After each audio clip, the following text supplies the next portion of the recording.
Assalamualaikum warahmatullahi wabarakatuh. Di video kali ini kami akan menjelaskan tentang analisis permasalahan terkait masih belum berkembangnya potensi sumber daya pesisir laut dan pulau-pulau kecil. Di sini kami dari Prodi Manajemen Sumber Daya Perairan Fakultas Pertanian Universitas Trunojoyo Madura. Nah, untuk selanjutnya saya akan memperkenalkan anggota kelompok saya. Yang pertama ada saya sendiri. Nama saya Ika Faulina dari NIM 05. Yang kedua ada Bella Rizkyanti Putri dengan NIM 69. Yang ketiga ada Nadia Putri Agustini dengan NIM 75.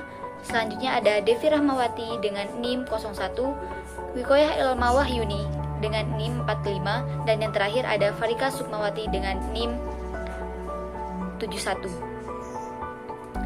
Untuk outline pembahasannya, pertama ada pengertian pesisir, laut, dan pulau-pulau kecil. Selanjutnya ada minimnya pengetahuan penduduk pulau kecil. Yang ketiga ada minimnya kebutuhan alat tangkap nelayan di kawasan pesisir laut dan pulau-pulau kecil.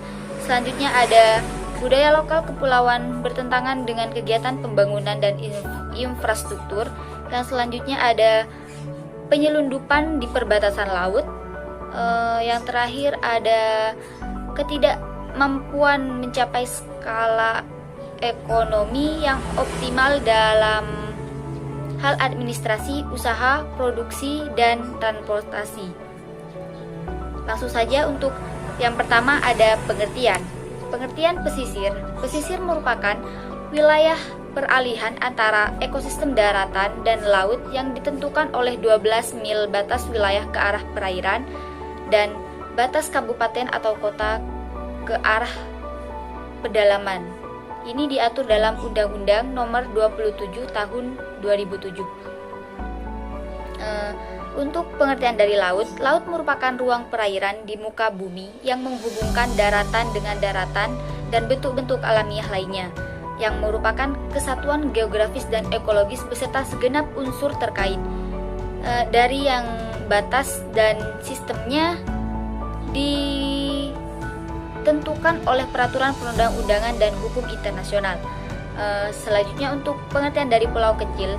Pulau kecil merupakan pulau dengan luas lebih kecil atau sama dengan 2000 km persegi beserta kesatuan ekosistemnya. Untuk selanjutnya akan dijelaskan oleh rekan saya. Nama saya Bella Rizkyanti Putri dari NIM 69. Di sini saya akan menjelaskan tentang poin minimnya pengetahuan masyarakat di pulau-pulau kecil.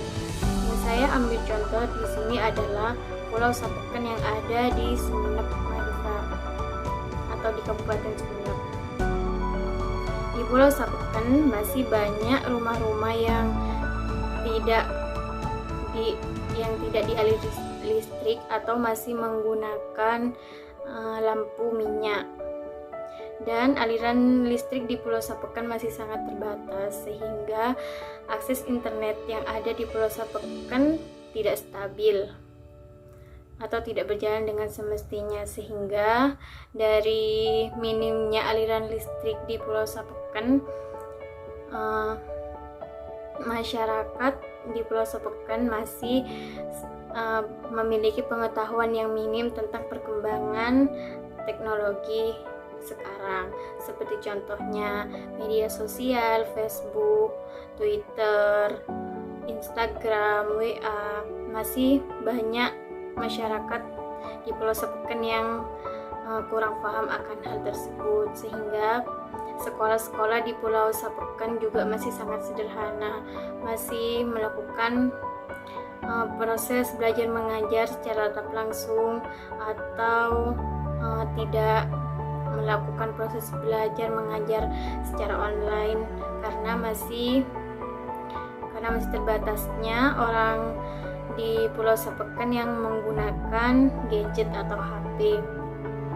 Oleh karena itu, rata-rata di Pulau Sapeken masyarakatnya masih belum bisa mengelola potensi alam yang ada di Pulau Sapeken tersebut karena masih minimnya pengetahuan tentang pengelolaan, seperti contohnya kalau sekarang kan bisa diperoleh dari Google, melihat di Google bagaimana cara dijadikan wisata, bagaimana cara mengembangkan potensi alam yang ada di sana.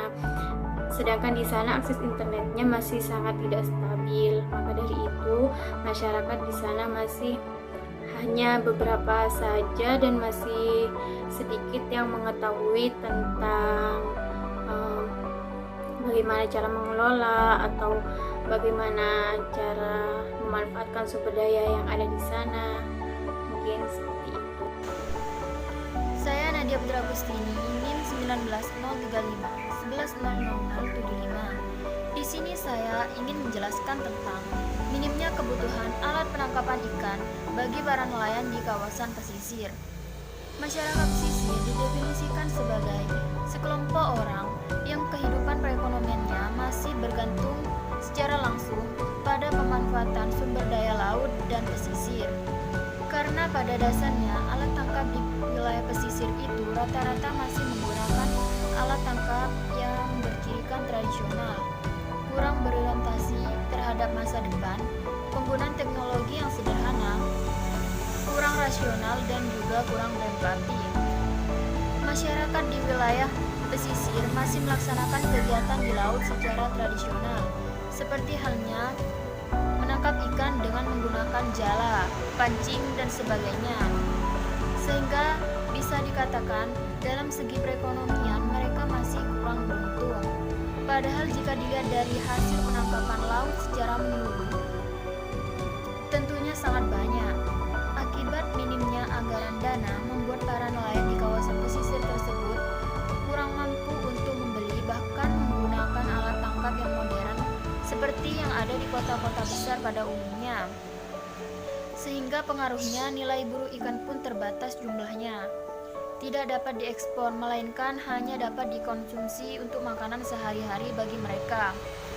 Beda halnya dengan di kota-kota besar yang hasil buruhnya dapat diekspor karena menggunakan alat yang modern, mendapatkan keuntungan yang relatif besar dibandingkan dengan masyarakat di wilayah pesisir tersebut.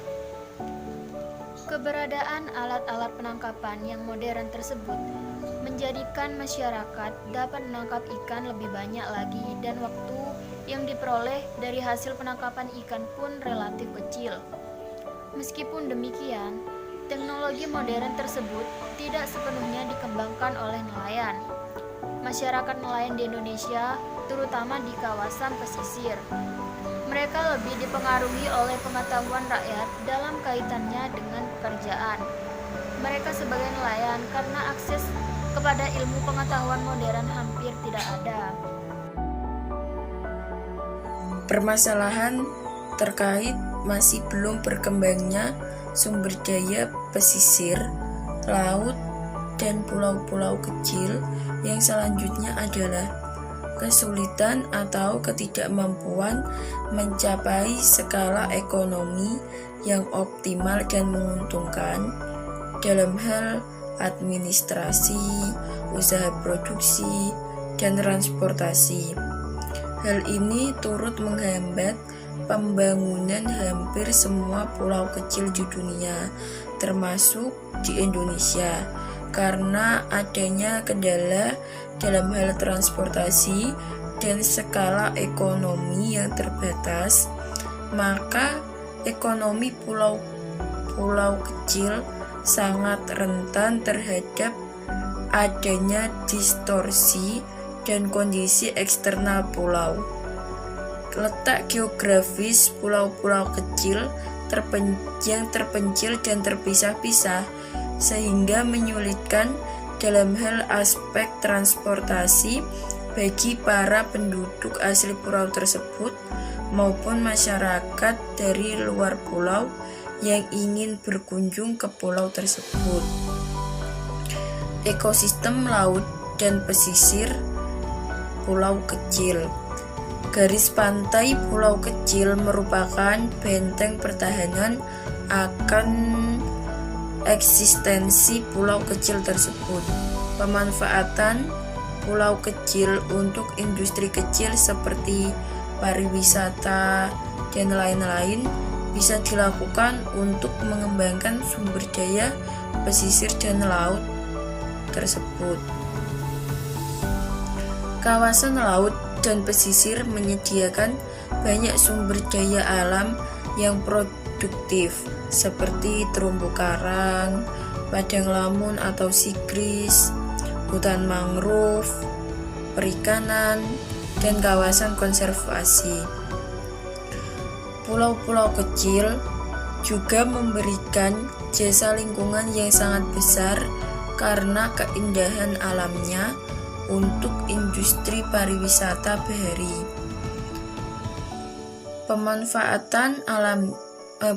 Pemanfaatan potensi pulau-pulau kecil sampai sekarang masih belum optimal akibat perhatian dan kebijakan pemerintah selama ini selalu berorientasi ke darat. Padahal jika diperhatikan, laut, pesisir, dan pulau-pulau kecil mempunyai potensi sumber daya yang sangat besar jika dikembangkan dengan baik dan benar. Saya Wikoyan Mawahyuni dari MIN 49. Baik, di sini saya akan menjelaskan tentang penyelundupan di perbatasan laut. Banyak terjadi penyelundupan di wilayah perairan laut yang dekat dengan perbatasan seperti masuknya narkotika dan diperjualbelikan satwa langka. Penyelundupan masuk zat berbahaya seperti narkotika ini dapat merusak generasi bangsa, sementara penyelundupan hewan langka dapat mengancam keanekaragaman hayati. Di wilayah laut Indonesia mudah terjadi penyelundupan karena wilayah Indonesia yang sangat luas dan maritim.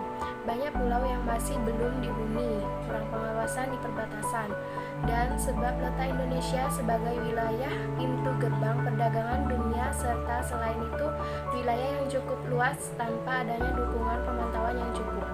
Pengaruh letak geografis Indonesia yang berkaitan dengan permasalahan ekonomi dan politik di Indonesia dan upaya yang dilakukan untuk mengatasi pencurian sumber daya laut Indonesia karena wilayah laut Indonesia memiliki berbagai jenis spesies ikan di wilayah laut Indonesia. Seperti contoh, nelayan negara Vietnam pernah mencuri ikan di wilayah laut Indonesia. Akibat yang terjadi apabila penyelundupan dibiarkan akan masuknya dengan mudah narkoba, senjata ilegal, barang ilegal yang seharusnya tidak masuk ke Indonesia. Cara mengatasi penyelundupan narkoba dan senjata yaitu dengan memperketat pertahanan negara, khususnya perbatasan negara atau pulau terpencil dan pintu masuk ekspor-impor ke Indonesia. Jika yang ditempuh pemerintah RI agar tidak terjadi penyelundupan yaitu dengan cara menciptakan sistem keamanan pada bea cukai barang masuk dan keluar, memperkuat keamanan khususnya wilayah perbatasan, memperbaiki sistem keamanan media iptek dalam keefektifan memantau kapal asing yang melintas atau menjaga ketat daerah perbatasan, menindaklanjut siapa yang melanggar aturan, memberi hukuman yang setimpal pada para pelaku penyelundupan. Permasalahan terkait masih belum berkembangnya potensi sumber daya pesisir laut dan pulau-pulau kecil, salah satunya adalah karena pengaruh budaya lokal. Budaya lokal kepulauan menjadi salah satu penyebabnya karena kadangkala bertentangan dengan kegiatan pembangunan. Contoh, di beberapa pulau kecil, budaya yang dibawa wisatawan asing dianggap tidak sesuai dengan adat atau norma agama setempat. Ini menjadi kendala tersendiri. Menurut masyarakat adat pesisir, kegiatan dan program pembangunan meminggirkan masyarakat pesisir dari ruang hidup dan ruang kelolanya, serta kearifan lokalnya. Perlu penguatan dan revitalisasi kelembagaan masyarakat adat pesisir. Masyarakat adat pesisir tidak terakomodir dalam sejumlah peraturan seperti Undang-Undang Nomor 7 Tahun 2016 tentang perlindungan dan pemberdayaan nelayan. Salah satu penyebabnya karena dipaksakannya konsep pembangunan darat di sektor kelautan dan sektor perikanan. Masyarakat adat pesisir diharapkan dapat menjadi pelaku utama pembangunan di sektor kelautan dan perikanan dan menghadirkan negara untuk menjamin hak konstitusional masyarakat adat pesisir. Interaksi masyarakat adat pesisir dengan sumber daya kelautan dalam kurun waktu yang relatif lama berhasil menciptakan praktik kearifan lokal yang dipertahankan secara turun-temurun. Namun, ada kebijakan dan program pembangunan yang dinilai bias darat perlahan-lahan meminggirkan mereka dari ruang hidup dan ruang kelolanya. Sehingga penguatan dan revitalisasi kelembagaan masyarakat adat pesisir perlu segera dilakukan. Dipaksakannya konsep pembangunan darat di sektor kelautan dan sektor perikanan diyakini menjadi sebab luputnya agenda perlindungan masyarakat adat pesisir. Dampaknya mereka menjadi tidak lagi pelaku utama pembangunan di daerah masing-masing. Mereka malah sering dituduh eksploitatif dan menjadi objek kriminalisasi.